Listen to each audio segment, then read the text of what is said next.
So Parinika Reddy MLA గారు మనతో పాటు ఉన్నారు. సో ఈ మీటింగ్కి సంబంధించి అదేవిధంగా రాష్ట్ర ప్రభుత్వంలో కాంగ్రెస్ పార్టీ విధి విధానాలు ఈ విధంగా ఉన్నాయి. ఎందుకంటే ఆశావాహుల సంఖ్య పెరిగిపోతుంది. కొన్ని పోస్టులు అయితే ఇప్పుడు ఇవ్వడం జరిగింది. జనరల్ సెక్రటరీ అదేవిధంగా వైస్ ప్రెసిడెంట్ పోస్టులు అయితే ఇవ్వడం జరిగింది. ఇంకా చైర్మన్ పోస్టులు ఉన్నాయి. ఇంకా 3 మంత్రుల లిస్ట్ ఒకటి ఉంది. సో అసలు మొత్తం రాష్ట్రంలో మరి ఏ విధంగా ముందుకెళ్తా ఉన్నారు? ఎందుకంటే ఒకవైపు బీఆర్ఎస్ కానీ ఒకవైపు బీజేపీ కానీ మరి వాళ్ళ విమర్శలకి వీళ్ళు ఏం సమాధానం చెప్తారనేది మేడం అడిగి తెలుసుకుందాం. మేడం నమస్తే అండి. మేడం దాదాపుగా 18 నెలలు కంప్లీట్ అయిపోతుంది రాష్ట్ర ప్రభుత్వంలో మీరు ప్రభుత్వంలోకి వచ్చి. సో మరి తెలంగాణలో మీరు అనుకున్నటువంటి టార్గెట్లు ఎంతవరకు ఫుల్ఫిల్ అయినాయి? ఈరోజు ఏంటి ఏ అంశాలు చర్చకొచ్చే అవకాశం ఉంది?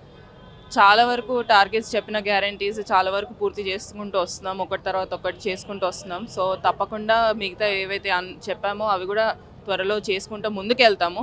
సో ఇప్పటివరకు అయితే జనాలు చాలా హ్యాపీగా ఉన్నారు. సో కాన్స్టిట్యున్సీలో తిరుగుతున్నప్పుడు జనాలు కూడా ఇంద్రమ్మ ఇల్లులు ఎన్నో రోజుల నుంచి వెయిట్ చేస్తున్న ఇంద్రమ్మ ఇల్లులు కానివ్వండి, వాళ్ళ రియాక్షన్స్ చూస్తుంటే అయితే చాలా సంతోషం వేసింది.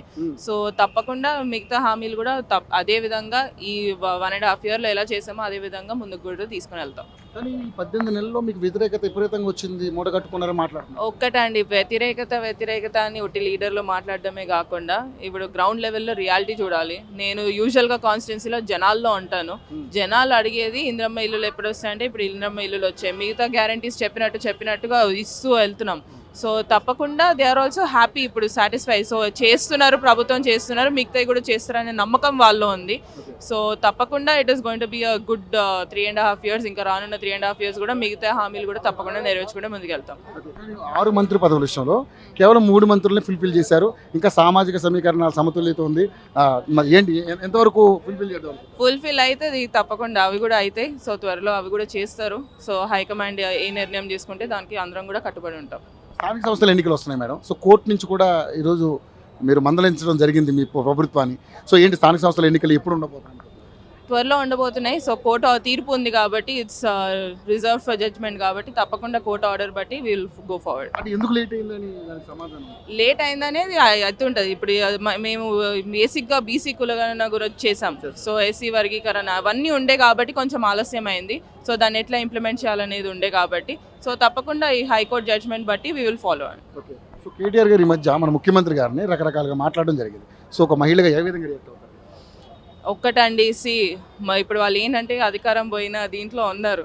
సో బాధలో ఉన్నారు అని చెప్పొచ్చు అని కూడా కొంతమంది ఫీల్ అవుతున్నారు. సో దాని ఏంటంటే జీర్ణించుకోవడానికి టైం పడుతుంది. 10 years ఇస్ లాంగ్ పీరియడ్ వాళ్ళకి జీర్ణించుకోవడానికి. సో తప్పకుండా దాని విధంగా ముందుకే వాళ్ళు మాట్లాడేది వినాం, ఒక చదువుతో వింటాం, ఇంకో చదువుతో వదిలేస్తాం. ముఖ్యమంత్రిని అనడం మాత్రం ఇట్ ఇస్ సరికాదు, దూషించడం సరికాదు. వీ విల్ స్ట్రాంగ్లీ కండెమ్డ్ అది. ఎందుకంటే ముఖ్యమంత్రి గారు కంటిన్యూస్గా పనిచేస్తున్నారు, ప్రజల కోసం పనిచేస్తున్నారు, ప్రజల్లో ఉండి పనిచేస్తున్నారు. ఏ ప్రోగ్రామ్ ఉన్నా ప్రజల్లో ఉండి చేస్తున్నారు. సో ఇంటరాక్షన్ విత్ ప్రజలు ఎక్కువ ఉంది మన ముఖ్యమంత్రి గారికి, ఇంతకుముందు గతంలో లేకుండే. సో వీఆర్ వర్కింగ్ ప్రోగ్రెస్ కోసం పనిచేస్తున్నాం కాబట్టి వీ విల్ దానికోసమే పనిచేస్తాం. కానీ ముఖ్యమంత్రి గారిని దూషించడం మాత్రం సరికాదు. సో ముఖ్యంగా చూసుకుంటే మేడం, ఈ రాష్ట్రంలో జరుగుతున్నటువంటి ఈ కేసులు ఏదైతే ఉన్నాయో వాటిని ఏది కూడా అంత తాత్సారం చేస్తాను తప్ప దానికి కొలిక్కొచ్చే అవకాశం లేదు. ఎవరు అరెస్టులు కూడా కాదు, ఇదంతా కూడా డైవర్షన్ పాలిటిక్స్ అని మాట్లాడుతున్నారు. కాదండి, law has its own course. So అది ఎట్లా ఇన్వెస్టిగేషన్ ఎలా అవుతుందో దాని విధంగానే ముందుకు సాగుతుంది. దాంట్లో భేదాభిప్రాయాలు ఏం లేవు. సో తప్పకుండా ఏదైతే లా ఎన్ఫోర్స్ అవుతుందో, ఏ విధంగా లా చెప్తుందో దాని ప్రకారం వెళ్తుంది. ఇన్వెస్టిగేషన్స్ అంటున్నారు, అవన్నీ కూడా దాని ప్రకారమే నడుస్తున్నాయి. So let's see what the verdict comes దాంట్లో కూడా. సో మరి మీనాక్షి నటరాజన్ గారు వచ్చిన తర్వాత తెలంగాణ రాష్ట్ర రాజకీయాలు ఏ విధంగా అనిపిస్తుంది? చాలా చక్కగా ఉందండి. ఎందుకంటే తను ఒక ప్రిన్సిపల్డ్ పర్సన్, చాలా డౌన్ టు ఎర్త్. మీరు చూసే ఉండుంటారు, చాలా డౌన్ టు ఎర్త్. సో అలాంటి ఉమెన్ అనేది కూడా మాకు కూడా ఇన్స్పిరేషన్ యువతరానికి. సో నేను ఆమెను ఇన్స్పిరేషన్గా కూడా చూస్తాను.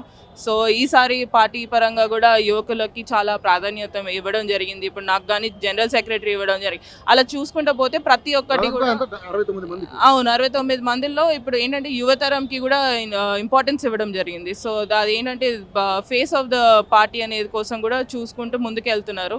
సో ఏంటంటే అందరికీ ఈక్వల్గా సమానంగా ఇవ్వాలి అనేది. ఎందుకంటే ఇంతకుముందు మీరు చూసి ఉండొచ్చు, కాంగ్రెస్ పార్టీలో ఎంత గతంలో ఉన్నప్పుడు యువత అనేది ముందుకు అనేది అంత కనిపించేది కాదు. ఇప్పుడు మీకు ఎక్కువ కనిపిస్తుంది. ఇప్పుడు యువత, ఇప్పుడు నేను కానివ్వండి, ఇప్పుడు యశస్విని కానివ్వండి, రోహిత్ కానీ, ఇట్లా చూసుకుంటూ పోతుంటే చాలా మాకు టికెట్లు కూడా ఇచ్చారు, మేము గెలిచాం కూడా. So does a change. So తప్పకుండా ఆ చేంజ్ బట్టి వీఆర్ గోయింగ్ ఫార్వర్డ్. హోప్ఫుల్లీ ఇంకా బెటర్మెంట్ లోకల్ బాడీస్ లో కూడా అది చూస్తామని తెలుసు. చైర్మన్ పదవులు కూడా ఉన్నాయి చాలా, ఇంకా ఫిల్ చేయాలి. ఉన్నాయి అవి దట్ హైకమాండ్ అండ్ పిసిసి గారు అండ్ ముఖ్యమంత్రి గారు తీసుకున్న నిర్ణయం బట్టి విల్ గో ఫార్వర్డ్ అండి. మేడం, ఇప్పుడు మహిళా మంత్రుల మీద, అదే సీతక్క మీద కావచ్చు, అదేవిధంగా కొండా సురేఖ గారి మీద పాడి కౌశిక్ రెడ్డి అనే ఎమ్మెల్యే, బీఆర్ఎస్ ఎమ్మెల్యే చేసినటువంటి వ్యాఖ్యలు, అంటే అవినీతి చేస్తున్నారు అని మాట్లాడడం, ఒక మహిళ ఏంటి మీరు ఎలా రియాక్ట్? ఎందుకంటే మహిళా మంత్రులకి ఎంతటి విలువ ఇస్తున్నారు అనే దాని మీద రకరకాల ఎలిగేషన్ ముందు కూడా చూసామండి వాళ్ళు ఎట్లా మాట్లాడేవారు మహిళల గురించి, కొత్తగా ఏం కాదు. సో ఒక్కటే నేను చెప్పదలుచుకుంది ఏంటంటే, అవినీతి అనేది వాళ్ళు ఉన్నప్పుడు 10 సంవత్సరాలు ఏం చేశారో ఒకసారి చూడాలి, తర్వాత మాట్లాడాలి. సెల్ఫ్ అనాలిసిస్ చేసుకోవాలి వాళ్ళు. ఎందుకంటే ఇప్పుడు కేవలం మహిళలు ఉన్నారు కాబట్టి సాఫ్ట్ టార్గెట్ అంటే మా సీతక్క గారు కానీ కొండా సురేఖ గారు కానీ అంత సాఫ్ట్ ఏం కాదు. So they are dynamic leaders and రాజకీయ అనుభవం ఉన్నోళ్ళు. సో తప్పకుండా ఇవన్నీ వాట్ ఎవర్ విమర్శలు ఉన్నాయో అవన్నీ కూడా we will just see, we won't react to it అండి. కొండా సురేఖ గారు మార్చే అవకాశం ఉంది. ఒకటండి, వాట్ ఎవర్ పార్టీ పరంగా డిస్కషన్స్ నడుస్తున్నాయో it is up to the party to decide. So we should wait and watch. Issues నడుస్తున్నాయని ఉన్నాయి, సమస్యలు ఉన్నాయి, దాంట్లో తప్పేం లేదు. ప్రతి కుటుంబంలో సమస్యలు ఉండకుండా అయితే ఉండవు. ఇప్పుడు ఎగ్జాంపుల్, ఇప్పుడు మా కుటుంబంలో అనుకోండి, ఇప్పుడు మీరే ఉన్నారు, మేము ఇద్దరం బ్రదర్ అండ్ సిస్టర్, మీకు వేరే ఉండొచ్చు, నాకు వేరే ఉండొచ్చు. సో ఇప్పుడు ఇది కాంగ్రెస్ పార్టీ అనేది ఒక్కొక్క కుటుంబం.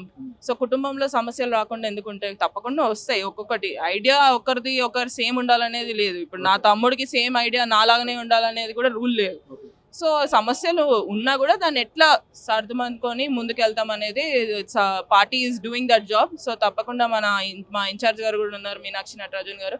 So she will solve it in the right way అని కూడా ఆలోచిస్తున్నాను. వరంగల్లో జరిగినటువంటి ఇష్యూ చూసుకుంటే, ఏదైతే కొండా మురళి గారు మాట్లాడిన మాటలు, ఏదైతే అంటే ఇప్పుడు అక్కడ ఉన్నటువంటి 5 ఎమ్మెల్యేలు, మీ 5 ముఖ్యమా, మీకు ఆమె ముఖ్యమా అన్నట్టుగా మాట్లాడుతూ ఒక ఇష్యూని అయితే ఇక్కడ తీసుకొచ్చారు. సో దాన్ని ఎలా హ్యాండిల్ చేస్తారు?